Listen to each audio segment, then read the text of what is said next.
আসসালামু আলাইকুম। তো আজকেও দেখো কত সুন্দর ওয়েদার, আর সকাল সকাল কিন্তু বৃষ্টি আরম্ভ হতে লেগেছে। আর আমি ব্লগটা আজকে এই বাড়ি থেকে শুরু করেছি। আমি চলে এসেছি এখন এই বাড়িতে।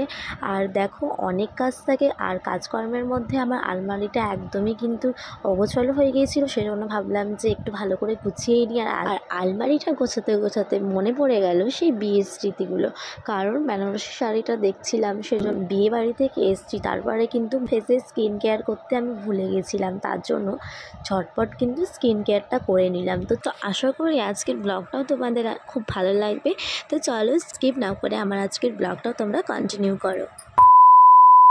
তো বৃষ্টি কিন্তু সকাল সকালে শুরু হয়ে গেছে।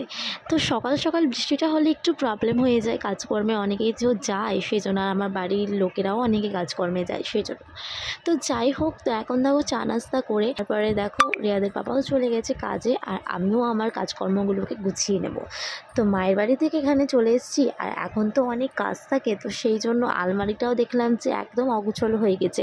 তো আলমারিটাকে আগে গুছাবো, সেই জন্য ভাবলাম যে আমার শাড়িগুলো কিন্তু আলমারি খোলা মাত্রই সব পড়ে যাচ্ছিলো। তো ভাবলাম যে শাড়িগুলোকে না নিচেকার একটা আলমারিতে রাখবো। সেই জন্য নিচেকার আলমারিটাকে কিছু ফাঁকা করে তারপরে দেখো শাড়িগুলোকে আমি সুন্দরভাবে গুছিয়ে রাখবো বলে কিন্তু আমি সকাল থেকে এত কাজকর্ম করতে শুরু করে দিয়েছি। আর আলমারি থেকে শাড়িগুলোকে সব বের করে ফেলেছি। প্রায় অর্ধেক শাড়ি আমি কিন্তু আগের দিনই গুছিয়ে ফেলেছি, আর আজকে কিন্তু অর্ধেক শাড়ি গুছাবো। আর দেখো বেনারসি শাড়িটা তো প্রায় পরাই হয় না কোনো বিয়ে না হলে। আর এই বিয়েতে তো আমি বেনারসি শাড়ি পরিনি, কারণ প্রচণ্ড গরম ছিল, তাই জন্য বেনারসি শাড়িটা একটু ক্যারি করতে পারবো না, সেই জন্য আর পরিনি। তো বেনারসি শাড়ি দেখলেই কিন্তু বিয়ের কথা সব মনে পড়ে যায়। অনেক দিন পরা হয় না, ভাবছি কিছুদিন পর একটু পরে তোমাদের সাথে একটা ভিডিও শেয়ার করবো। আমি রিয়াতে খেলতে দিয়ে দিয়েছি, তারপরে কিন্তু আমি এগুলো গুছাচ্ছি। আর রিয়া দেখুন একটা ওর ভাইয়ের সাথে খেলা করছে, আর আমি কিন্তু এই কাজকর্মগুলো করে নিচ্ছি তাড়াতাড়ি করে। তো এখন নিয়ে যাবো এই যে শাড়িগুলোকে সব নিচের আলমারিতে রাখার জন্য। তো আলমারি খুলতে রিয়াদের পেলাম দুটো শার্ট, সেটা হচ্ছে অনেক ছোটোবেলাকার, তো সেটা আর পরানোই হয় না এখন আর। তো এই যে দেখতে খুব কিউট লাগে, ছোট ছোট জিনিস দেখতে, তাই না? তো বড় দেখতে পাচ্ছ গাইস, এটাতে আছে হচ্ছে রিয়াদের পাপার ব্লেজারটা। তো এটাকে আমি এখন রাখবো হচ্ছে নিচের আলমারিতে, কারণ একদম জায়গা একদম ভর্তি হয়ে গিয়েছে। আলমারি খুলে মনে হচ্ছিল পড়ে যাবে লাগে। সেজন্য ভাবলাম যে আজকে একটু ফাঁকা আছি, আর মায়ের বাড়ি থেকে এসেছি, শ্বশুর বাড়িতে এসে তারপরে তো অনেক কাজ থেকে বুঝতে পারছো, ঘর গোছানো, আর আলমারিটা তো আগে গোছানো, তার জন্য আমি আজকে আলমারিটা গুছিয়ে দিই। জানি না এখন নিচেকার আলমারিটা ছোটো, তো মানে আনবে কিনা এটা, মানে এটা তো অনেক বড়, বুঝতেই পারছো। তো দেখি, এটাতে আছে যেতে পারবো পাঞ্জাবি, আর এটা হচ্ছে ব্লেজার।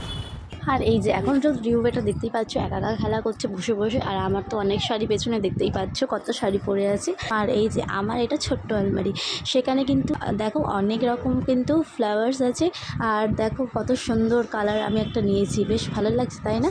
তোমরা অবশ্যই কমেন্ট করবে কেমন লাগছে আমার ছোট্ট আলমারিটা। আর এর মধ্যে দেখো আমি কিন্তু দুটো থাকের মধ্যে আমি কিন্তু শাড়ি রেখে দেবো, কারণ সব শাড়িগুলো ওর মধ্যেই থাকবে। তারপর দেখো সোফার গদিগুলোকে কিন্তু সরিয়ে দিয়ে দুজনে কিন্তু একদম ভদ্র শান্ত মেয়ে আর ছেলের মতন বসে আছে। এরকম শান্ত ছেলে মেয়ে কোথায় পাবে, তাই না? দেখো চুপচাপ একদম কিন্তু কিছুই জানে না, আর দুজন মিলে কিন্তু আমার এখন শাড়ি গুছানো দেখছি, আর ওরা কিন্তু খুব এনজয়ও করছে। তারপরে আমি কিন্তু তোমাদের সাথে যেভাবে শাড়িগুলো গুছিয়ে রেখেছি সেগুলো কিন্তু ক্লিপ নিতে পারিনি, কারণ একাই ভিডিও করছিলাম, তার জন্য কিন্তু ক্লিপগুলো নেওয়া হয়নি। তো আমার গুছানো দেখো অলরেডি কমপ্লিট হয়ে গিয়েছে। তো এই যে আমার আলমারিটার ফাইনাল লুক, আমি কিন্তু ওপরে রেখেছি অনেক ফ্লাওয়ার ভাস। তো আর নিচে দেখো আমার কাপ প্লেটগুলো সাজানো আছে, অনেক সুন্দর করে সাজিয়ে গুছিয়ে রেখেছি। আর এই যে তারপরে কিন্তু শাড়িগুলো রেখেছি দুটো থাকে, আর নিচের থাকটাতে কিন্তু আছে আমার এমনি ব্যবহার করার বাড়ির কিছু পাঠার থালা আর কি। আর দেখতেই পাচ্ছ দুজনে ওরা কতটা জ্বালাচ্ছে, বারবার কিন্তু পাল্লাগুলো লাগিয়েই দিচ্ছিল। তারপরে কিন্তু আমার ওপরকার ঘরে যে আলমারিটা ছিল সেটাকেও আমি ভালোভাবে গুছিয়ে গাছিয়ে রেখে দিয়েছি। আর দেখো একদমই কিন্তু ঝরঝরে লাগছে, কারণ একদমই অগুছালো আলমারি একদমই দেখতে ভালো লাগে না। আর তারপরে যদি জামা কাপড়ের বেশি হয়ে যায় তারপরে কিন্তু পড়ে যায় আলমারি খোলা মাত্রই, সেটাই আমার হচ্ছিল।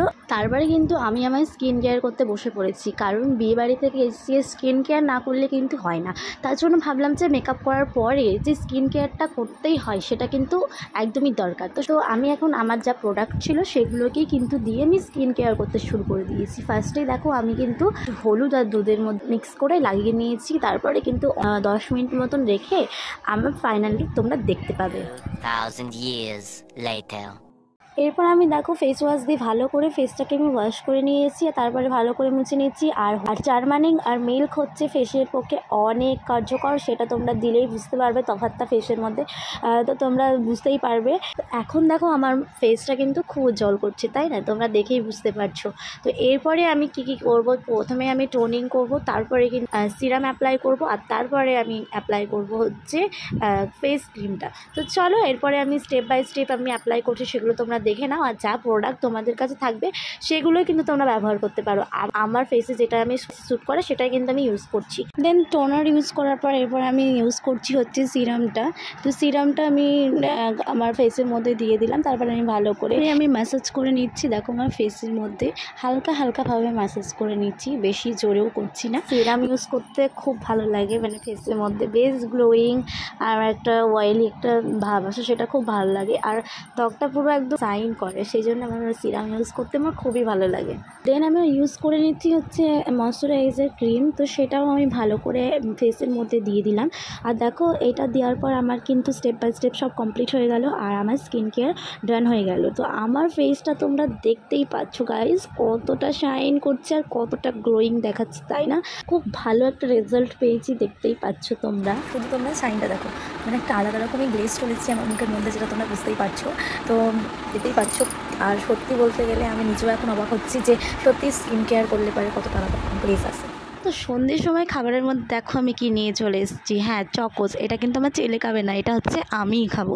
অনেক দিন ইচ্ছে করছিল চকোস খাওয়া, তাই ভাবলাম যে ইচ্ছেই করছে তখন খেয়েই নিই চকোসটা। তো চকোস বানিয়ে খেয়ে নিলাম আমি। সন্ধ্যেকার খাবারও আমার খাওয়া হয়ে গিয়েছে। তো আজকের ফুল ব্লগটা আমার এইটুকুনি ছিল। কেমন হয়েছে অবশ্যই জানিও। যদি ভালো লেগে থাকে অবশ্যই লাইক কমেন্ট শেয়ার করে দিও। আর পরবর্তী ভিডিও দেখার জন্য অবশ্যই আমার চ্যানেলটিকে সাবস্ক্রাইব করে দিও। টাটা বাই বাই, সবাই ভালো থেকো, সুস্থ থেকো, আল্লাহ হাফিজ।